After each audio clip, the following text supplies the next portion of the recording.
Engineering is a really widely applicable skill set. So I think there are the actual content things that you learn through your engineering degree, which is really great to understand and learn, but it's also a way of thinking. And so, considering what are the inputs for the problem that you're looking at, what are the constraints that you need to consider, all of these things that are actually very applicable in the business world. And so engineering taught me a way of thinking. Yeah, so my career so far, I went from studying engineering to doing an engineering role at the Australian Nuclear Science and Technology Organisation. Did that for almost 3 years and decided that I wanted to try something different, basically, and went into sort of operational consulting and operational improvement work.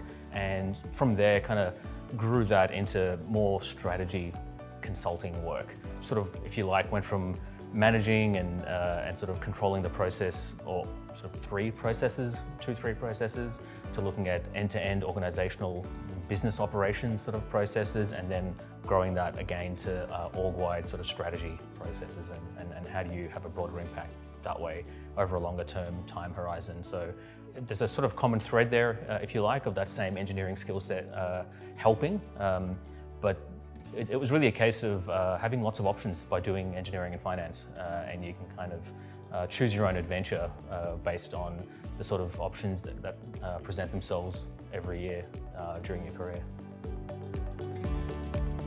It's amazing how well people respond to somebody with engineering training. And so no matter which context you're in, like I was in a technical environment to start with, went into a business environment since, people really appreciate it when you can bring some analytical rigor, some sort of structured problem solving, constraint management. These are all things that we learn in engineering, right? And we might use different words, we might put equations on them, we might treat them in a different way, but everyone cares about these things. And so it's a lifelong skill set that you actually learn by studying engineering. You then get to decide how you apply it. You can apply it technically, you can apply it in operational improvement, you can apply it in strategy contexts. That's the kind of evolution that I've gone through, but you have to kind of choose how you apply this really great skill set. Yeah, I think advice for future graduates would really be to think about the opportunities and options you want to create for yourself each year after you leave university. And just remember that you don't necessarily have to get it right first time, right? So I joined a technical role when I left university, did that for a few years, moved into operational consulting, moved into strategy consulting. You're allowed to change, right? And it's unlikely that you would end up in the same job that after 10, 15, 20 years as when you leave university. So think about the opportunities you want to create for yourself each year, because the skills that you're going to learn are actually extremely transferable across contexts.